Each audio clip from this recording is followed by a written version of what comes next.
صوتا لبێ بینەرانی ێشە لە هەر شوێنێکن لە بەرنامەیەکی ئەکتوێلی تایبەتە ئەمڕۆ چەند تەوەرێکیان بۆ هەڵبژاردون گەرما و گەرمترین تەوەرەکانی کوردستان و ناوچەکە کە گفتوگۆی لەسەر دەکەین بۆ ئەو مەبەستە. ئەمڕۆ سێ تەوەری ئاساسیمان بۆ هەڵبژاردون کە لەگەڵ میوانانمان قسەی لە بارەوە دەکەین و شرۆڤەی دەکەین. یەک ئۆپەراسیۆنی تووڕێی فرات بۆ ئازارکردنی ڕەقە کە گەشتنەتە تەبقە و ناوەندی شاری تەبقە بە تەواوی ڕزگار کراوە. یەکێک لە هەرە هەنگاوە قۆناغە گرنگەکانەکە لە کوردستان بەتایبەت لە ڕۆژاوا و سووریا دەنرێت. بابەتێکی دیکە ڕۆژی ئازادی ڕۆژنامەگەری جیهانیە کە سبەینێ دەکاتە ڕۆژی ئازادی ڕۆژنامەگەری لە جیهاندا لە کوردستان و لە ناوچەکە چی دەگوزارێ بارودۆخی ڕۆژنامە نووسان بەکوێ گەیشتووە بابەتێکە کە قسەی لەسەرەکەین. بابەتێکی دیکە پرسی شەنگالە. شەنگال زەخت و گوشارێکی زۆری لەسەرە لە دوای ئەو بردومانی کە کرا ئەم ڕۆژ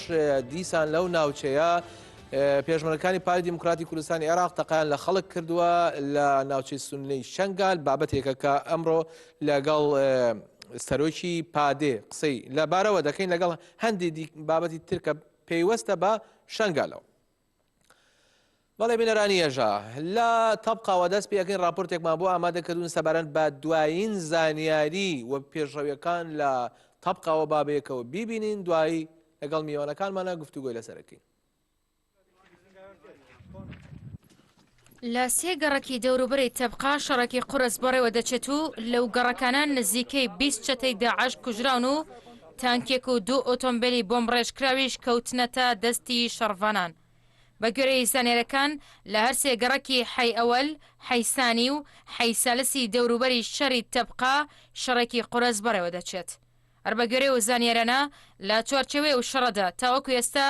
نزیکەی 20 چەتەی داعش کوژراون کە سیانیان قەناز بەدەست بوون و هەروەها تانکێک و 2 ئۆتۆمبیلی بۆمڕێژکراوی چەتەکان کەوتونەتە دەستی شەڕڤانان. هەروەها چەتەکان بۆ لابردنی فشار لەسەر خۆیان بەرەبەیانی ئەمڕۆ هێرشیان کردە سەر شارۆچکەی مەسکەن بەڵام لەلایەن شەڕڤانانەوە تێکشکێنراون. لەو شەڕەدا 6 چەتەی داعش کوژران. جێگەی ئاماژەیە سەر لە بەیانی ئەمڕۆ ناوەندی شەری تەبقا بە تەواوەتی لەلایەن شەڕڤانانەوە لە چەتەکان پاک کرایەوە و چەتەکانیش بۆ قەرەبووکردنەوەی ئەو شکستە گەورەیە هێرش دەکەنە سەر هاوڵاتیان لە گەڕەکەکانی دەوروبەری تەبقا. ئۆپراسیۆنەکە ڕۆژی 21 ئازار دەستی پێکرد و سەر لە بەیانی ئەم ڕۆژ ناوەندی شارەکە بە تەواوەتی کۆنتڕۆڵ کرایەوە. بە ڕزگارکردنی شاری تەبقا شەڕڤانان هەنگاوێکی دیکە نزیک بوونەوە لە ڕزگارکردنی شاری ڕەقە کە بە پایتەختی چەتەکانی داعش ناسراوە. شاری تەبقەی وڵاتی سووریا لە قەراغ ڕووباری فراتە و کەوتۆتە دووری 40 کیلۆمەتری شاری ڕەقە و 100 بۆ 150 کیلۆمەتر لە شاری حەلەبەوە نزیکە.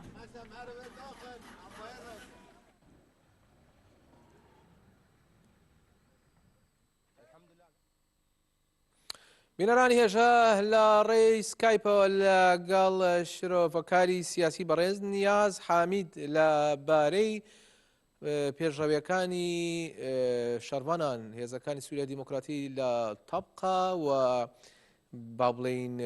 کاریگەری لەسەر هەوسەنگە سیاسیەکان قساکەین. کاک نیاز ئەم کاتتان باش منەمێ ئەو پرسیارە بکەم ئێوە پێشڕەویەکانی شەڕڤانان لە ئێستاە بەو شێوەیە کە ناوەندی شاری ڕەقەش بە تەواوی ئازاد کراوە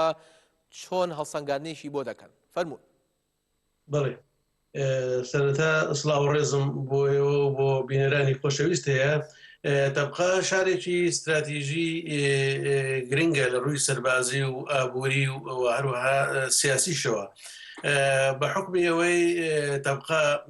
شارێکە کە پشت دەداتە بەنداوی فرات. ئەو بەنداوە بۆ خۆی لە خۆیدا گرنگێکی یەکجار زۆری هەیە دەکرێتن ینی بە ینی ناوەندێکی اقتصادی کوشتتوکاڵی و هەروەها ینی سیاسی دابنرێتن و تەبقا شارۆچکەی تەبقا کە شارۆچکەیە کە زیاتر لە پێش داگیرکردنی لایەن داعشەوە لە ناوەڕاستی 2014ەوە یان زیاتر لە 800,000 کەسی تێدا دەژیا ئێستاکە ڕەنگە لە نیوەی ئەو ژمارەی تێدا بژیتن و شاری تەبقا شارێکە کە هەموو پێکاتەکانی تێدایە بە کوردیشەوە لە چەند گەڕێکێک کوردیش هەیە وەکو پێکاتەی کورد لەو شارەدا هەیە و لە ڕووی استراتیجیەوە لە ڕووی عسکەریەوە لەبەر ئەوەی پشت دەداتە بەنداوی فرات ئەو شارەکە بۆ خۆی دوو پارتیەکیان تەبقەی کۆنی پێ دەڵێن ئەو تەبقەیە ئێستاکە بە تەواوی لایەن شەربانانی ئازادیەوە کۆنتترۆل کراوە ئەوەی کە شەڕی ئێستا تێدا لە ئەو تەبقەی نوێ کە پشت داتە ینی بەنداوەکە کە لەوێدا ینی گرنگێکی یەکجار زۆری هەیە کە داعش ئەو بەنداوە و ئەو ناوچەیە وەکو ناوچەی قیادە و سەیتەرە و کۆنتترۆل بۆ هێزەکانی خۆی بەکاری هێناوە و ئەوانەی کە لەوێدانە زۆربەی زۆریان داعشە بیانیەکانە بە تایبەتی داعشە تورکان کە ئەمە لەلایەنی عسکەری و مەیدانێکەوە لەلایەنە سیاسیەکەیەوە ئەم سەرکەوتنە چه دەستکەوتێکی سیاسی هەیە؟ ئەو سەرکەوتنە سیاسیە گرنگێکی یەکجار زۆری هەیە هاوسەنگی هێز بە تەواوی دەگۆڕێ و دەبێتە کلیلی ئازادکردنی ڕقە چونکە ینی لە لای ڕۆژهەڵاتی ڕۆژئاوای ڕقەوە هێرش بۆ ڕقە دەکرێت کە ڕێگا خۆشکە دەبیتی بۆی لە هەر چوارلاوە بە تایبەتی لە ڕۆژئاوە چونکە وەکو پێشتریش باسمان کرد شارۆچکەی تەبقە ئەو شارۆچکەیە کە شادەماری ڕقەیە لە ڕووی هەم کۆنتترۆلی سەربازی و هەروە قیاداتی سیاسی ینی داعش هەلوێدا بووە لەبەرەوە چونکە بۆ خۆت دەزانی جسمی سەدەکە دسمێکی ئەوەی ترابیە ینی زۆری سەدەکە زۆری ترابیە بە لێدانی زۆری بۆمبا کاریگەری دەبیتن لەبەر ئەوە هەم تەحالف و کوالیسیۆن و هەروە هەم سەربانانیش دەستیان پاراستە لەوە لێدانی دسمی سەدەکە بۆیە ئەوێ وەکو قڵایشی قایمی خۆیان دانەوە هەموو قیاداتیان لەوێ کە ئەوێ بڕوخێ تەواو ڕقەش ڕوخێ بۆ خۆشیان پێشەوە دەست بە ڕێی فرات بۆ ئازادکردنی ڕقەب زۆربەی زۆری ئەوانەی کە محەلیینی عسکەرین ئەوەی کەەوە متعاتفن لەگەڵ داعش ئەکە داعش ئەوانە لە میدیاکانی تورک و لە میدیاکانی عەرەبی باسییان لەوە دەکرد ڕقە گرنگی ئەوەندە نییە بەقەدەر سارۆچکەی تەبقە ئەمەوەیە شتێکی دی بپرسم لەم ساتەوەختانە کە ئۆپەراسیۆنی تەبقا بە چڕی و بە قوڵی بەرەو ناوەندی شارەکە بەردەوام بوو بینیمان کە لە دواوە تورکیا کە بە هێرشێکی مەزنی کردە سەر شەرڤانە لە حەسەکە و لە شەنگال کامەخا بن هەرێمی کوردستانیش وەکو ئەردۆغان خۆی دەڵێ مۆڵەتی پێداوە کە ئەو هێرشە بکاتە سەر شەنگال سەر و لە هەمان کاتە بۆ سەر ڕۆژئاوای کوردستانیش لە عینە کات بازەوە دەکرێت کە تورکیا جگە لە خۆی ئێران و سووریا ئەمانش یعنی بە شێوەیەک لە پشت ئەو هێرشەوەن مەبەستم ئەوەیە ئەگەر ئۆپەراسیۆن بەرەو قوڵایی ڕقا دەست پێ بکە ئەم هێرشانەی تورکیا ئایا بەردەوام دەبێ یاخودنا ئەگەر بەردەوام ببێ ئەوێ تەسیریە بێ لەسەر پێشڕەویەکان یاخود نابێ لەگەڵەوەی کە بازەوە دەکرێت کە زۆنی سنوورەکان تا ئاستێک ئێستا پارێزراوترە لە چەند ڕۆژی ڕابردوودا بەڵێ دەوڵەتی ئەکەپە ینی دیارە کە ئەو هێرشانەی کرد لە 25 مانگ هێرشی کردە سەر چێقەرەچ و هەروە شنگال بۆ ئەوەی بوو چەند ئامانجێکی بۆ یەک لەو ئامانجانەوە بوو کە ئەو پەیوەندی نێوان هێزەکانی سووریای دیموکراتی لەگەڵ ئەمریکا ساری تێ بکەوێتن و لە عینی کاتیش ئەو هێزانەی یەپەگە کە ینی عمودی فەقری هێزەکانی سووریای دیموکراتیە پاشەکشە بکەن لە هێرشکردن بۆ سەر تەبقە و ڕقە ینی ئەو ئامانجانەی تورکیا دیارە بۆ ئەوە بووە کە ینی ئینقازی داعش بکاتن و بە شێوەیەک لە شێوەکان ینی بتوانێتن ینی پرۆسەی ئازادکردنی ڕقە تاخیر بکاتن بۆ ئەوەی ینی شتێک بکاتن بۆ ئەو داعشانەی کە بە تایبەتی لە تەبقە و هەروە وەکو پێشتر باسمان کرد کە هەموو قواتی نخبە و قیاداتی نخبەی تورکی لەوێنە و وەکو زۆر دۆکومنتەکان بە دەرکەوت کە زۆربەی زۆری ئەوانەی کە لەوێنە کەسانی تورکن و پێشتریش پێش دوو مانگ پێش ئێستاکە ئەفسەرەکانی سەر بە دەستگای جاسوسی میت عشیرەتەکانی ئەو منتیقەی کۆب کردبوو و بڵێنی ئەوەی پێدابوون کە منتیقەی سونەیان بۆ دروست دەکات ئیقلیمی سونەیان بۆ دروست دەکات بۆیە پێویستە ئێوە لە دژی هێزەکانی سووریا دیموکراتی بزەنگن بۆیە دەوڵەتی تورکیا بە هەموو شێوەیەک دەیویست یعنی قازی داعش بکاتن بەڵام ئەوەتە نەیتوانی بەرخۆداری قەربانان و سیاسەتێکی هاوسەنگ کوالیسیۆن توانیان کوالیسیۆن ینی قەناعەت پێ بن و سنوورەکان بەڵێ کاک نیاز پێم وا بکێشەیەک لە سکایپەکەتانە هەیە ئەگەر گوێتان لێمان بێ لای ئێمە سکایپەکەتان ڕاوەستاوە ئەگە بتوانن چارەسەر بکرێ منەمێ پرسیاری ئەوە بکەم کە هەرێمی کوردستان چه بەرژەوەندێکی لەوەدا هەیە کە وەک ئەردۆغان دەڵێ مۆڵەتی پێداوە کە شەنگال بردومان بکە کە مەخابن بینیمان لە شەنگال پێشمەرگە گیانی لەدەستدا و خەڵکی مەدەنی گیانی لەدەستدا بە هەمان شێوە لە ئاسمانی هەرێمی کوردستانەوە بچێت حەسەکە یاوا بڵێن ڕۆژاوای کوردستان بردوماکە ئەگەر گوێ لە دەنگمانە منەوێ وەڵامی ئەو پرسیارە وەرگرمەوە بەڵێ پێم وا بێ کاک نیاز گوێی لە دەنگمانی ئەگە بتوانین چارەسەری کێشەکە بکەین ئێمە هەوڵین بچینە سەر بابەتێکی دیکە کە ئەمڕۆ بۆمان ئامادە کردوون سەبارەت بە ئازادی چاپەمەنیە لە ڕۆژی ئازادی چاپەمەنی کە ئەکاتە سبەینێ لە جیهاندا هەڵبەت لە کوردستان و لە ناوچەکەدا زۆرترین مافی ڕۆژنامەوانان پێشێ دەکرێت ئێمە راپۆرتێکمان ئامادە کردو ئەو راپۆرتا بینین دوای قسەی لەسەرەکەی ڕێکخراوی پەیامنێرانی بێسنوور کە چاودێری ڕەوشی ڕۆژنامەوانان و داکۆکی لە مافەکانیان دەکات لە راپۆرتێکدا باس لە دژواربوونی بارودۆخی ڕۆژنامەوانان لە ساڵی ڕابردوودا دەکات بە بەراورد لەگەڵ ساڵانی پێشووتر. بەپێی راپۆرتەکە لە ساڵی ڕابردوو دەیان ڕۆژنامەوان لە جیهاندا کوژراون کە زۆربیان بەهۆی کارەکانیانەوە کوژراون.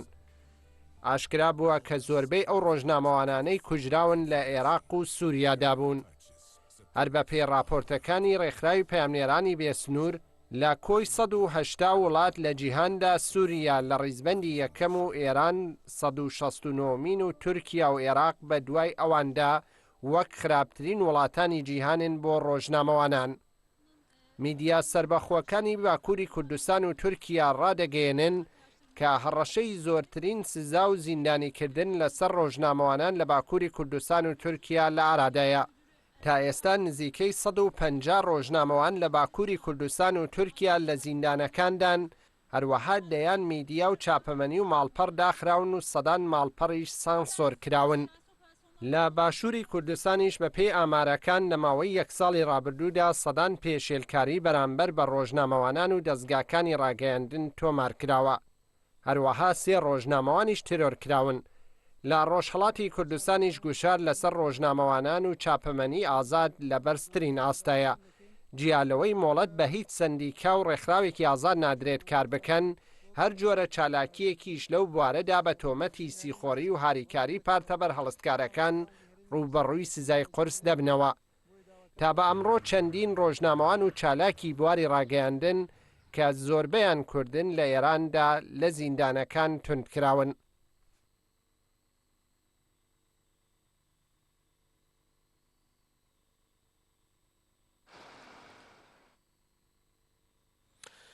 بینەرانی هێژا لەگەڵ بەڕێز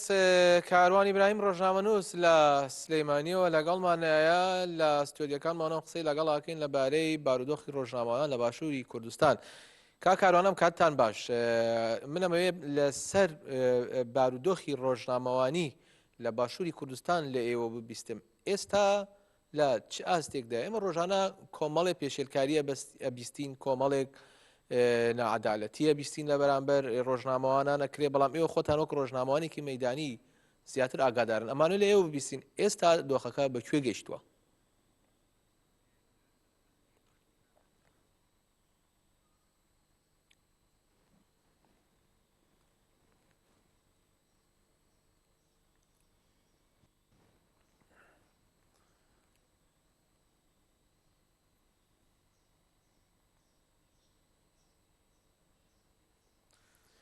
بەڵێ سەرەتا سڵاو ڕێز بۆ بینەرانی ئەم بەرنامەیە. بێگومان بارودۆخی ڕۆژنامەنووسان یاخود ڕەوشی کاری ڕۆژنامەنووسی لە هەرێمی کوردستان ئەم ساڵانی دوایی خراپتر بووە لەبەرەوەی پەیوەندێکی زۆری نێوان کاری ڕۆژنامەنووسی و بارودۆخی سیاسی هەیە بەهۆی تێکچوونی بارودۆخی سیاسی لە هەرێمی کوردستان و داخستنی پەرلەمان و داخراوی زیاتری هێزە سیاسیە دەسەڵاتدارەکان لە هەرێمی کوردستان کاری ڕۆژنامەنووسیش لە هەرێمی کوردستان قورستر بووە. بە تایبەتیش ئەم دو سێ ساڵەی دوایی ڕۆژ بە ڕۆژ ئاستەنگەکان زیادەکەن لەلایەکەوە دەسەڵاتداران زانیاری نادەن بە ئەو کەناڵ و دەستگا و ڕۆژنامەنووسانەی کە لە دەرەوەی دەسەڵاتن ئەو ڕۆژنامە و ئاژانسانەی کە سەر بە دەسەڵات نین زانیاریان پێنادرێ جگە لەوەش زۆر جار ڕێگریە کرێت لەوەی کە ئەو ڕۆژنامەنووسانە چالاکیە جۆرا جۆرەکان ڕووماڵ بکەن خۆپشاندانەکان ڕووماڵ بکەن ینی پێشێلکاریەکان بڕاستی زیادیان کردووە هەر لە هەڕەشەکردن لە ڕۆژنامەنووس هەر لە ڕێگریکردن لە ڕۆژنامەنووسان لەوەی کە ڕووماڵی خۆپشاندان یاخود هەوڵ بدەن زانیاریان دەستکەوێت تاوەکو شکاندنی کامێرا تاوەکو دەستگیرکردن.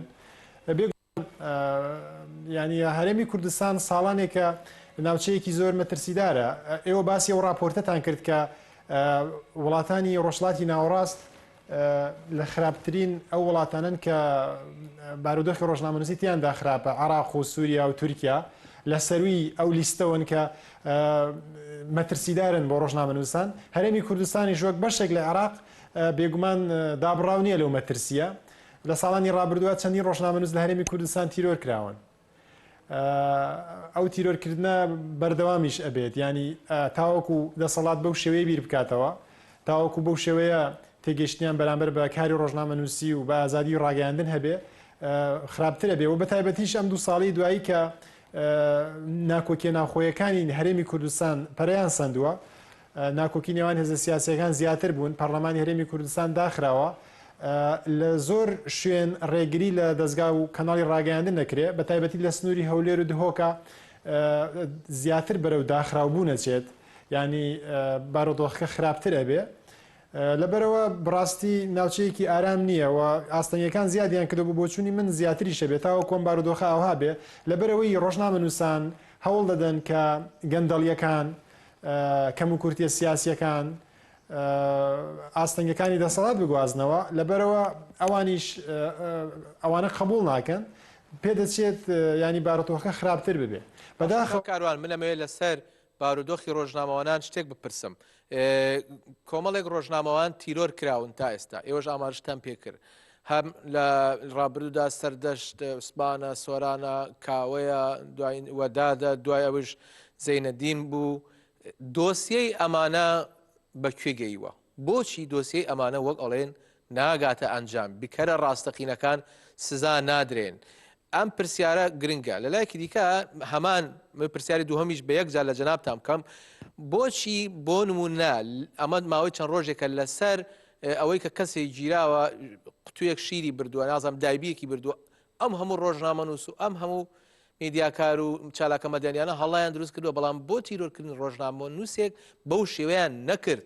کە بۆ ئەو کابرایی ئەکەن کە مەخابن ئەوش بۆ خۆشتێکی نائەدالەتی بووە فەرموو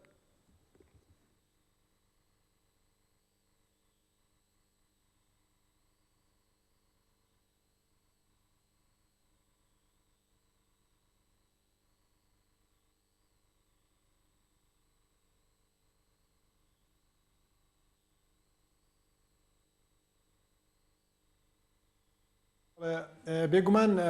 من نەمەوێت هەندێک زیاتر باسیەوە بکەم تۆ ژامەژەت پێکرد کە لەو ساڵانی ڕابردووە چەندین ڕۆژنامەنووس لە هەرێمی کوردستان تیرۆر کراون. ساڵی 2010 لە کەرکووک سۆرانی مامەحەمەد تیرۆر کرا کە دیار بوو کە بەهۆی بڵاوکردنەوەی کۆمەڵێک راپۆرت بوو لەسەر گەندەڵی بەرپرسانی شارەکە. ساڵی 2010 سەردەشت عوسمان لە هەولێر تیرۆر کرا کە دیار بوو دیسانەویش هۆکاری تیرۆرکردنەکەی چییە بەهۆی کۆمەڵێک نووسین و ڕخنەگرتن لە دەسەڵات. ساڵی 2013 کاوە گەرمیانی لە گەرمیان تیرۆر کرا بە هەمان شێوە ئەویش سەرقاڵی بڵاوکردنەوەی راپۆرت بوو لەسەر گەندەڵی دەسەڵاتدارانی ناوچەکە. ساڵی 2016 وەداد حسێن لە دهۆک تیرۆر کرا کە بە شێوەیەکی زۆر دڕندانە ئەویش هەر بەهۆی کاری ڕۆژنامەنووسی و ئامادەکردنی راپۆرت بوو. ئەوەی کە تاوەکو ئێستا بکوژانی ئەم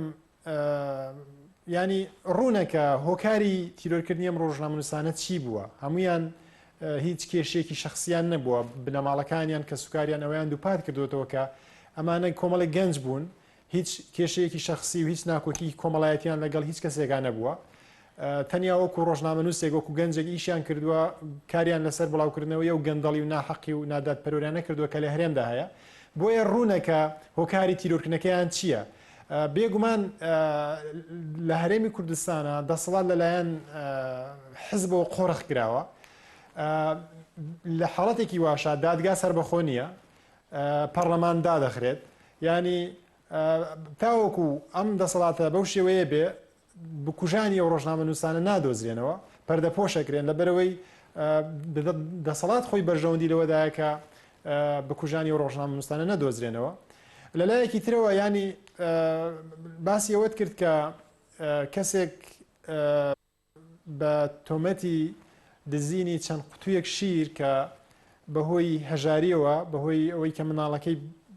برسی بووە لە ماڵەوە پارەی نەبووە بچێ شیر بکڕێت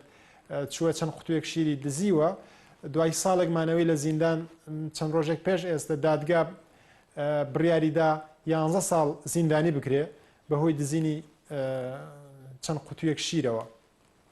بەڵام بەڕاستی ینی ئێستا خەڵک پرسیاری ئەوەکەن باشە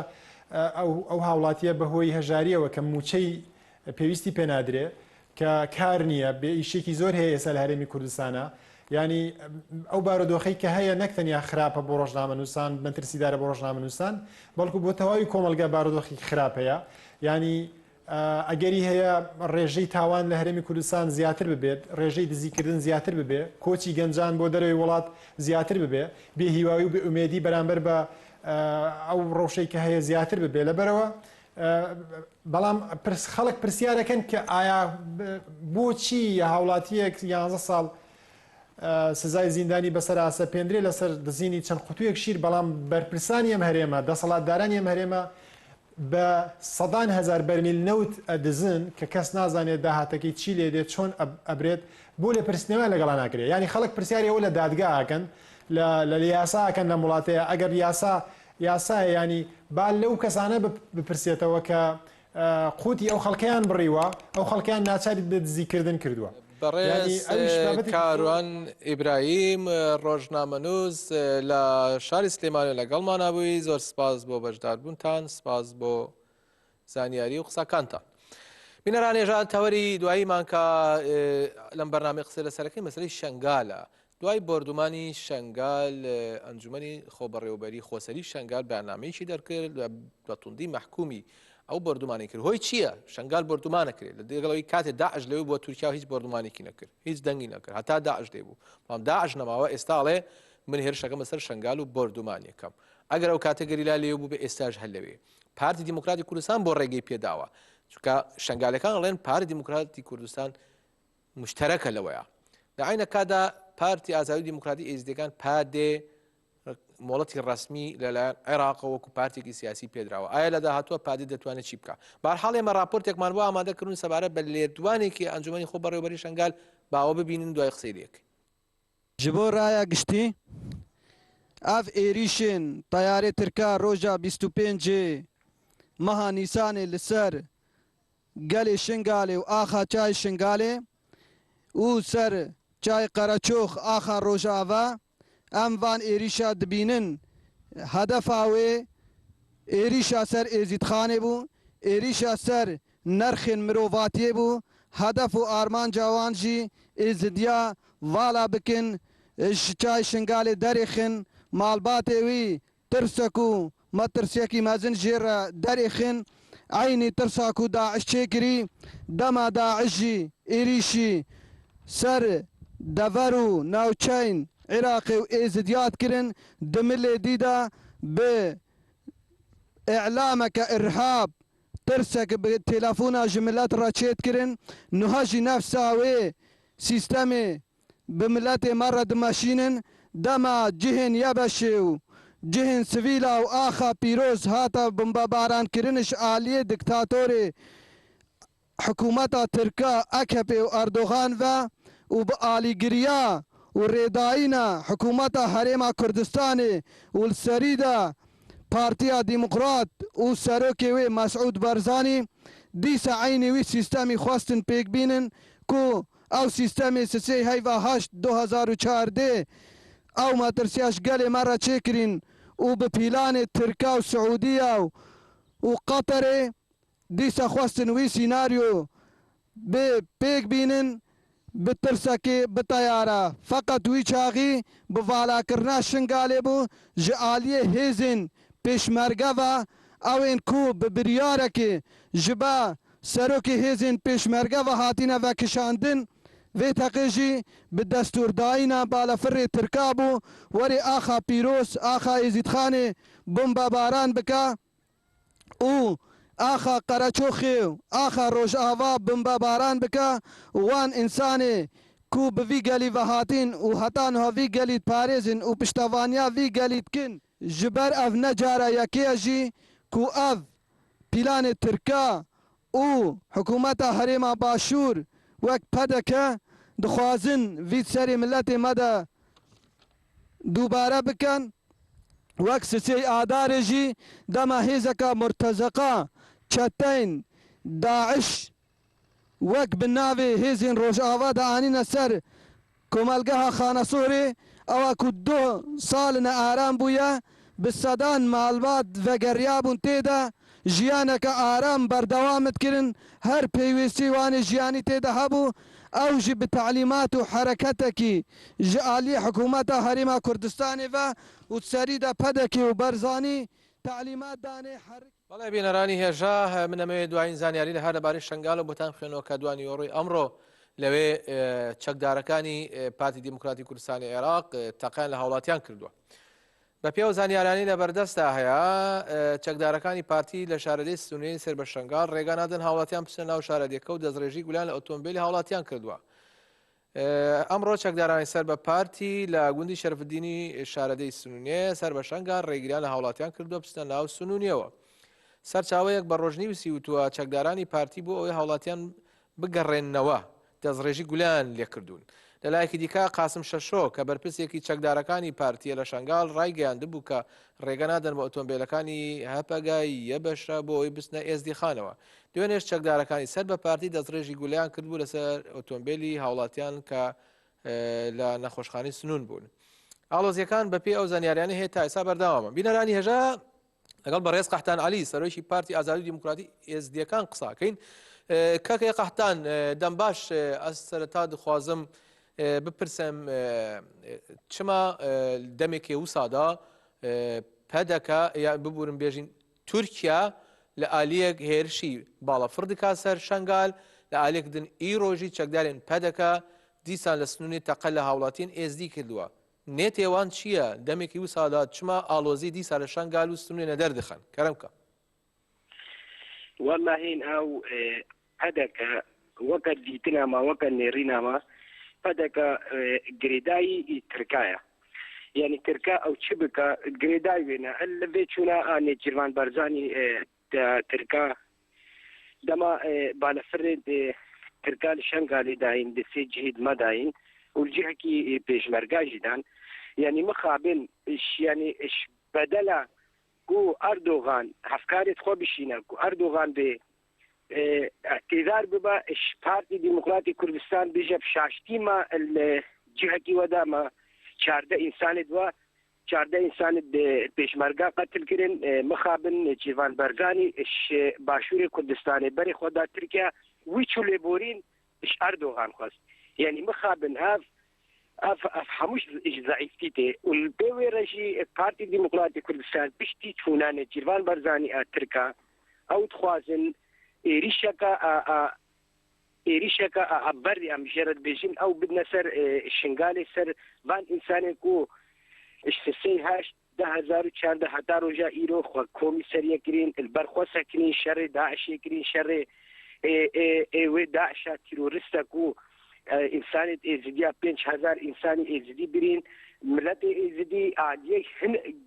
نيفي بيج مسكارن بيج موسى إش ملت إزدي خو كومي سريع كرين كتي خورتي وان سلاحيت برخوداني هالقرتن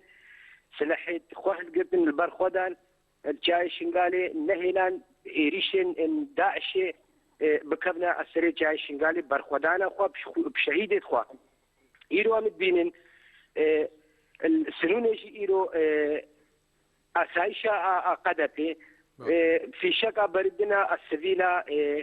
هفالة إدمت أسايشة بجمسي كسد أسايشة إيزيد خان نابي إيزيد خان بدسالة البرخودة وكا قوتني دوان يعني شمر هاتي قوتن سي إنسان أسايشة إيزيد خان قرتنا مخابن يعني أفتشتي هكا كوتشيت بنها أو تخوازين إيزدي نبنا خوادي إرادة نبنا خوادي هلوات شنغالي دا إيزدي برب خسريا شنغالي چن برب اعلان کرنا خسريا شنغالي چن إيزديا بارتيا خفرمي العراقي دا فرمي كر أو هدف وارمان جوان شنا هدف وارمان جوان ديسا وكا بري 2014 سيهشت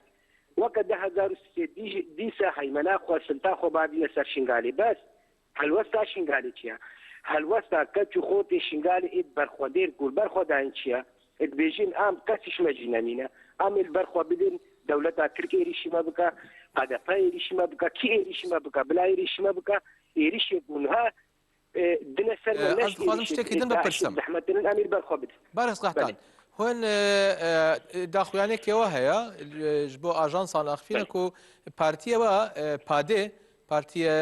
ئازادی و دیموکراتی ئێزدیان ئیجازە ئەم بێژی مۆڵەتی ڕسمی لە حکوومەتی عێراق گرتیا نەها گەلک پرس دێکردن چما مەسن مۆڵەت لە حکوومەتی هەرێمی کوردستان نەگرتن حکوومەتی هەرێمی کوردستان پرۆبلامێکی بۆوە مشکلە و ئاریشە ئەنگەل چێ دیکە یا چما لە حکوومەتی عێراق و ئیڕۆشوندا پشتی کوهون ئیجازە گرتن ئەوێ وەکی پارتیە ئێزدیان وێ چ بکەن و بۆ پاشەڕۆژی پەرلەمانی عێراق پلانێوە چییە؟ والله هدف ما وكا إزدي تشجيهكي وإزدي تدابن هذا ويروي دريبا بارتي آزادي ديمقراطية إزدي ويروي دريبا وكا دولة عراقي أم حاضرتي تخوكن كو أم تبلي هرب بجارتنا شي ببين وأم تبلي عراقي شي ببين وكا دنجي ملتي خوا أم بارتي كرخصنا كفي ملتنا رخصنا كفي قالينا أم زارو كدي قالينا 25 مها 2016 ملت ازديا وافش تشور خواست ملت ازدي بشجارك دي بحوريا ما تي بارت يعني نكو سلطه خو حيمنه خو سرشنغالي بك ام تخوازن خبري ببن ام تخوازن في ملتي راكنا سلنجي رغم يبان زور زحمتين هكا هاتين السر رغم يبان فرمانه مخابن بقدك يعني ام تخوازن يعني ام درباشي باشوری کوردستان جبونو ام درباشي مش برملتي مالورا نابتني شنغال ازدينا شنغال باشوری کوردستان هنا شنغال بشمتال اوروبا هنا شدراكو ازديتي هابن ام الويدر الشاخ هذا الرسمي انا فكرن بلزغريغا تشي بكنجي مشكله ما وين ام ايرو بارتي رسمي الدوله العراقيه ده كسنكاره ايرو بر دي بارتي بگره باش از دخوازم پرسی خۆ داوی بکەم بە کورتاسی بکارم بەرسێ مە بدەن نەها ئامادەیی وە هەیە وێ تەبری هەڵبژاردننی داهاتووی پەرلەمانی عێراق ببن یعنی ئامادەیی وە هەیە وێ تەخمین بکەن بکەون پەرلەمانی عێراق بەێ ئامادی مە هەیە ئەم بکەون پەرلەمانی عراق و ئەم وسا ئشملەتی خۆ بەهوەرنجی ملەتی مەژی دنگي خوا بدأ بارتيك وأف بارتي في ملتي بريفا بوجارة كدي يك بارتي ني بارتي كسياسي دربة ني ملتي مريز دي بريفا نبا گەلک سپاس بەڕێز قەحتان عەلی سەرۆکی پارتی ئازادی و دیموکراتی ئێزدیان پادێ سپاس بۆ تەڤلیبوونەوە. بینەرانی هێژا جارێکی دیکاچینەوە لای بەڕێز نیاز حامید کە مەخابن سکایپەکەی پچڕا بوو قسەی لەگەڵ کاگنیاز بکەینەوە. کاگنیاز من هەر پەیوەست بەم بابەتە بە شەنگا لە ویستم ئەو پرسیارە بکەم کە ئایا با بڵێن ئاکەپە ئەردۆغان و هەم یڵدرمیش بینالی یڵدرمە بەسم ڕایانگەیان کە ئەوان بە ئاگاداری و بە مۆڵەتی پارتی و بارزانی و حکوومەتی هەرێم هێرشیان کردوتە سەر شنگال. لە بەسی من ئەوەیە چی بەرژەوەندیەک هەیە لەوەدا کە پارتی ڕێگە بدات بە یا بارزانی ڕێگە بدا بۆی کە تورکیا هەری بکاتە سەر شنگال و لەوێشەوە بۆ ڕۆژاوای کوردستان بێت ئەو دەستکەوتانە لە بین بەرێ. یعنی ئەوەی کە ئەردۆغان و یڵدرم باسییان کردووە کە ئاگاداریان کردەوە هەڵەیە بەڵکو بەشداری کردو پارتی بەشێکە لە ئەکەپە، یعنی وەکو هێزێکی سیاسی کوردی نابێنرێت ئێستاکە وەکو بەشێک لە ئەکەپە دەبێنرێت، چونکە ئەوەی کە پارتی دەیکاتن لە باشووری کوردستان تەواو ئەجندایەکانی تورکیا جێبەجێ دەکاتن، هەر بڕیارێک لە ئەنقەرە دەدرێت لە هەولێر جێبەجێ دەکرێتن. پارتی بۆتە بەشێک لە ماکینەی ئیعلامی و سەربازی و اقتصادی ئەکەپە و بۆ خۆشمان دەزانین ئەکەپە و داعش پارتی سێ هێزی کاریگەر بوونە لە بۆ تێکدان و کۆمەڵکوژیەکەی شنگال کە لە 3/8/2014 ڕوویدا کە ئەو پلانە سەری نەگرت پاشەوەی مداخلەی تەفگەری ئازادی بە هەموو هێزێکیەوە بە بۆ ئیمکانێتێکە لە بەردەستیدا بۆ نەیهێشت ئەو پیلانە سەر بگرێ و دەیان هزار کەسی لە کوشتن و بڕین ڕزگار کرد، وەکو لە راپۆرتەکەی حوزەیرانی 2016 ئومەم متحیدەش هاتووە کە یەپەگە و هێزی پاراستی شنگال یەبەشە توانی خەڵکی سیڤیل ینی بپارێزیتن. ئەو وای کردکەوە تورکیا بیر لەوە بکاتەوە ئەکەپە بیر لەوە بکاتەوە و ئیعاز بداتە پارتی بۆ تەبلیغ هەولێرێک دروست بکاتن لە شنگالەوە و لە 3/2000 ئەو ساڵەکە بڵێن پێش 2 مانگ پێش ئێستاکە مانجێک یان بڵێن 2 مانگ پێش ئێستاکە هێرشی هێنا سەر شنگال بۆ ئەوەی ئەو پرۆسەی کۆمەڵکوژیەکە یعنی کە پێی تەواو نەکرێت تەواوی کردەوە بە چەکی ئەڵمانی و بە چەکی ئەو چەکانەی کە درابە بۆ شەڕی دژی داعش. پارتی بە هەماهەنگی دەستگای جاسوسی میت و سوپای تورک و هەروەها ئەو داعشانەی کە هەڵاتونە لە بەرەکانی شەڕ و ئەو تورکمانانەیە شۆڤینیانەی کەەوە دەوڵەتی تورکیا لە بەعشیقا پەروەردەی کردەوەوانە هەمووە هێرشیان هێنا و خەڵکی دوای لە ئێوە بکەم سەبارەت بە ئەوەی کە ئەمڕۆ لەو ناوچەیە جارێکی دیکە هێرش کراوەتەوە سەرگەڵ تەقە لە خەڵک کراوە کە نایەڵن ئۆتۆمبیلی خەڵکی ئێزدی بچێتە ناو سنوونیەوە. ئێستا ئێزدیەکان لە دوانیاندا ئاڵێن سنوونێ لایەن پارتیەوە داگیر کرا وەکو داگیرکردنێک تەماشایەکەنە بەرەوەی تەقە لە خەڵکە نایەڵن سیار بڕاتەوە. ئەمە لە دوای سەردانەکەی کاک نەچیڤان بارزانی بۆ ئەنقەرە دیسان لە سنوون و لە شنگال ئاڵوزی دەرکەوتووە. پێت وایە ئەمە چەندێک گرێدایی ئەو سەردانەیە و بۆنی چی پلانێکی دیکەی لێیەت بۆ لە دوای گەڕانەوەی نێچیروان بارزانی لە شنگال جاریکە تەقە لە هاوڵاتیان ئەگرێ و ئاڵۆزی ڕوایەتەوە. ئەو هەموو جارێ ڕایدارانی پارتی بانکێش دەکرێن بە تعلیمات وەردەگرن کە دەچن بۆ لای ئەردۆغان و دەستگای جاسوسی میت لەوێ تعلیمات و فەرمانەکان وەردەگرن کە دەگەڕێن و دەبیت جێبەجێ بکەن. یعنی هیچ مەجای تێدا نییە. یعنی پارتی وەکو باسمان کرد بەشێکە لە ئەکەپە، یعنی بە کەس وەکو هێزی سیاسی کوردی نەیبینیدن. یعنی بەڕاستی یعنی ئەو پارتی وەکو بەشێکە لە ئەکەپە و ئیعاز و فەرمان لە ئەنقەرەوە وەردەگریتن. پاش ئەوەی کە ئەو هێرشەی کردەسە قەرەچووق و هەروە شنگال و بە تەکتیکی گەریلا یعنی گەریلا هیچ زیانی نەدی لە شنگال کە خۆشبەختانە ینی ئەوە ئەردۆغانی تووڕە کرد و زیاتر فشار دەخاتە سەر پارتی کە بەشێکە لە خۆی بۆ ئەوەی زەمینەی شەڕێشکە خۆشکاتن. چونکە بۆ خۆی نەیشاردووە دەڵێ ئێمە بەردەوام دەبین ئەوە بۆ عبادیش زۆر بەڕاشکاوانە دژی ئەوە وەستاوە و پەکەکەی وەکو هێزێکی ڕەسەنی کوردەواری باس کرد و تحڕۆری باس کرد و یعنی ئەوە جێگای ینی بەڕاستی جێگای ڕێزە ئەو تەقدیرەی عبادی بۆ پەکەکە بۆ گەریلا چونکە دەزانێت گەریلا بوو توانی کەرکوو بوو پارێزێ توانی هەولێر و مەخمور و پارێزێ و هەروە شنگال و لەبەر ئەوە بە هیچ شێوەیە گەریلا ڕۆژێک لە ڕۆژان نەبووتە هێزێکی مەترسیدار بۆ سەر ئەمن و ئاسایشی عێراق و لەبەر ئەوە وەکو هێزێکی تحڕڕی ڕزگاری خواست دەیبینیتن بۆیە ینی ئەم ئەوانە هەموو وای کردووە کە